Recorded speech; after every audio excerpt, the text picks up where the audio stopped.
Hello and welcome to my review of the Vox Shamblers from the Gellerpox Infected faction from the Rogue Trader Kill Team box set. The only way to get these is in that box set, which will cost you £80, but it does include a number of other models and rules and all the rest of it. These do have Warhammer 40,000 rules. They have a mini codex called Codex Gellerpox Infected that comes with the set as well, and I'll go through them in a moment. You only get 3, which I think is a bit odd for something that looks like, you know, slightly changed Potswalkers. I would have liked to have seen a minimum of like 8 or something, but for reasons unknown, they've only put 3 in there. So let's have a look at the models, and then we'll go through some size comparisons, and then we'll talk about the rules today.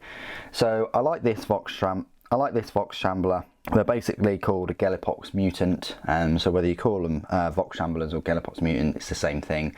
I like how, if we just compare it to a normal Potswalker, that's, well, not a size comparison straight away, but they are a little bit taller than them. They look very similar to plague bearers, but in parts they're fused with cables and more modern weapons.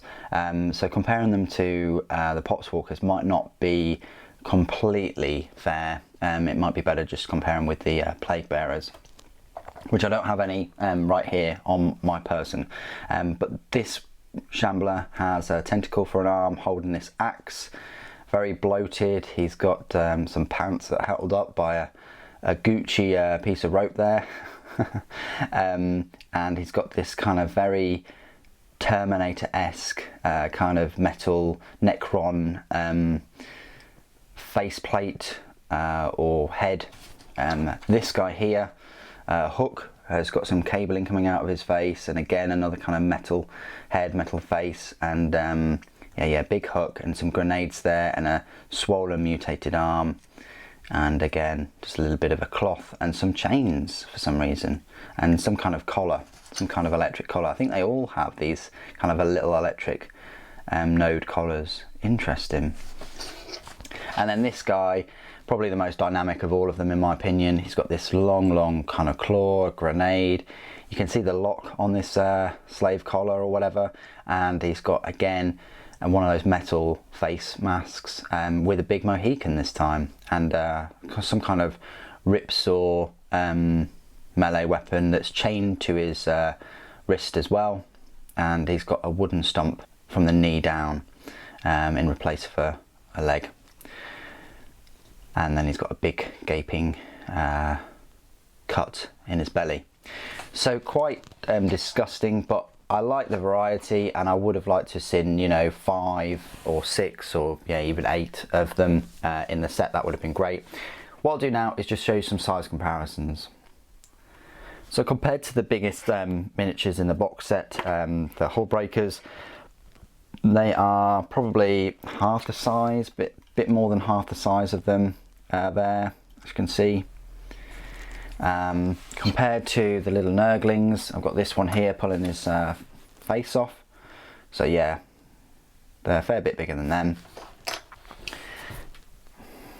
I've already showed you them with next to a normal Potswalker, so let me show you them with next to the some Imperial models that come with the set. So Elucia Vane is, I want to say, as tall, yeah, as tall as these.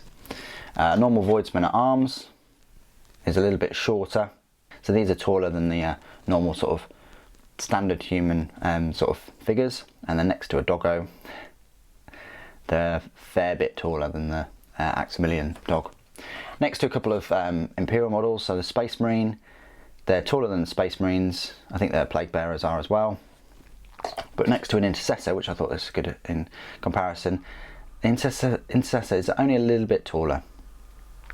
But yeah, you can see fair bit more bulk on there. So I hope those size comparisons have helped. What I'll do now is just go through all of the rules for them, and you'll find them in your mini codex that comes with the set called the Codex Gellerpox Infected. They are a troop choice, and they're a power points cost of a 2 and a points cost of 8 per model. So that's going to be 24 points for the 3 of them. So their stat line reads: movement of 5 inches, weapon skill and ballistic skill both 4+, strength 4, toughness 4, 1 wound, 2 attacks, leadership 6 and a save of 6. So they've got a strong stat line, especially with those 2 attacks as well. It's just their leadership suffers and of course their save suffers. This unit contains 3 Gellerpox mutants. Each model attacks with its mutated limbs and improvised weapons and is armed with frag grenades. Only one of this unit can be included in your army. Interesting that they've only got the frag grenades and there's only 3 of them. So their weapon, their mutated limbs and improvised weapons, it's a melee weapon, strength of the user which is 4, but it does have AP -1 and a damage of 1, and the frag grenade is the same as every other frag grenade. It's a range of 6 inches, grenade D6, strength 3, AP 0 and a damage of 1.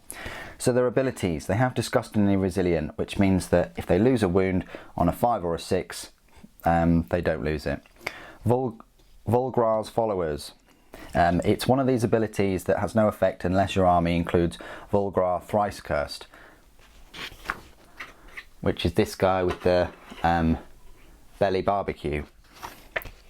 If it does not, you can set up any units with this ability before you have set up Vulgrar Thrice Cursed. When you set up Vulgrar Thrice Cursed during deployment, all units with this ability are set up in the same time.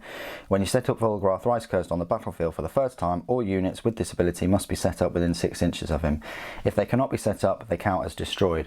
Interesting. They do this in with Elucia Vane, and they also do it in the Blackstone Fortress with Obsidious Malex. It's one of those rules where you set them up and you've got to set them up all together. That's fine, that adds to the narrative that they'll all appear together and also helps with the buffing. So their other ability then is the Gellerpox Masks. Models in this unit have a 5+ invulnerable save, just because of these Gellerpox Masks. Each time you roll an unmodified saving throw of 6 for this unit in the fight phase, the unit that made the attack suffers 1 mortal wound after it has made all of its attacks. That's pretty horrific. So if you get them in combat, again, like Vulgrar Thrice Cursed, you need to get them all into combat as quick as possible because they don't have any shooting attacks. Well, yes, these have the frag grenades and the Vulgrar has the little flamer, but still, get them in close combat. Yes, they've only got toughness of 4, they've only got 1 wound, but you've got a chance there of, if you get 6s on your saves, then the enemy unit suffers a mortal wound after it's made all of its attacks. So the keywords: Chaos, Gellerpox Infected, Nurgle Infantry, Gellerpox Mutants and Vox Shamblers. So in summary, I do like their aesthetic variety. I just wish that there would be more of them. Rules wise, I think they're okay with those 5+ invulnerable saves, and having Vulgrar near them obviously allows them to reroll the hit rolls of a 1, but they need to be within 6 inches of him when they do that. They're just quite standard. I just wish there were more of them, but let's face it, they're going to get 6 attacks if you get them into charge range. It's just they're a bit weak to they're just a bit vulnerable to shooting attacks, but the invulnerable save and the disgustingly resilient helps with that. But like with all of these units, they're all quite vulnerable to shooting attacks, so they're best off to be picked off from afar. Anyway, what do you guys think of the models and the rules? Please do put it in the comments below. It'd be great to hear from you. Thank you ever so much for joining me today. Thank you for watching. Papa bless.